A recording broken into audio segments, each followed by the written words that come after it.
Video एक special बात आपको बताने के लिए जो है मैं बना रहा हूँ। आपको याद है कि 2017 में मैंने पार्लियामेंट को 10 बिल दिए थे। ये डेट्स आप देख सकते हैं। ये डेट्स 2017 की जून महीने की है। जून महीने में पार्लियामेंट को मैंने 10 बिल्स दिए थे, जिसका मैं बार बार जिक्र करते रहा हूँ। और इन बिल्स में ये आप कैलकुलेशंस देख रहे हैं।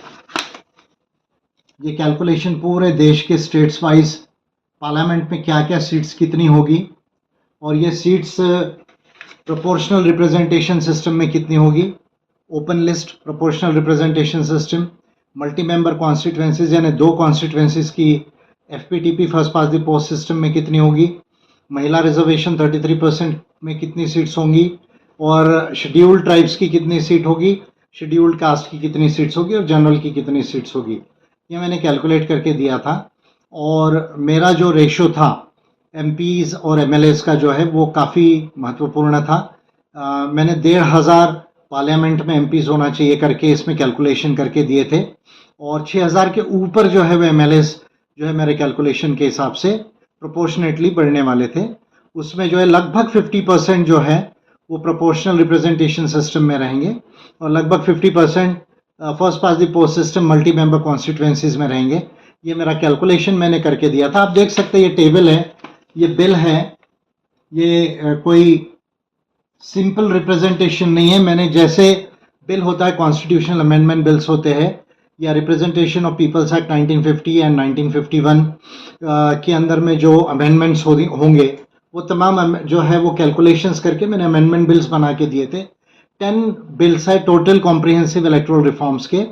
और अभी आप सुन रहे होंगे कि रिपोर्ट्स आ रही है कि जो हमारी यूनियन गवर्नमेंट है, जो एनडीए की गवर्नमेंट अभी फ़िलहाल में पार्लियामेंट सेंटर में है, वो अभी जो है 816 सीटें लोकसभा में करने जा रही है, जिसमें कि 270 जो है वो महिलाओं के लिए रिजर्व रहेगी और लगभग 6,000 एमएलए की सीट्स होंगी पूरे देश में।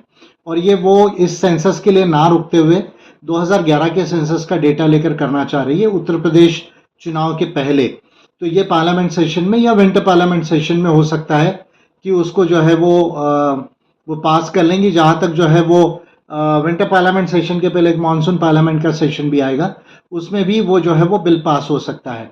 मैं आपको जो बताना चाह रहा हूँ कि मैं पहला लीडर हूँ इंडिया का जिसने जो है इस बात पर ध्यान लाया कि देश में एक एमपी का जो रेशो है जनसंख्या के मुकाबले में वो 24 से 25 लाख हो रहा है और एमएलए का रेशो 4 से 4.5 लाख हो रहा है।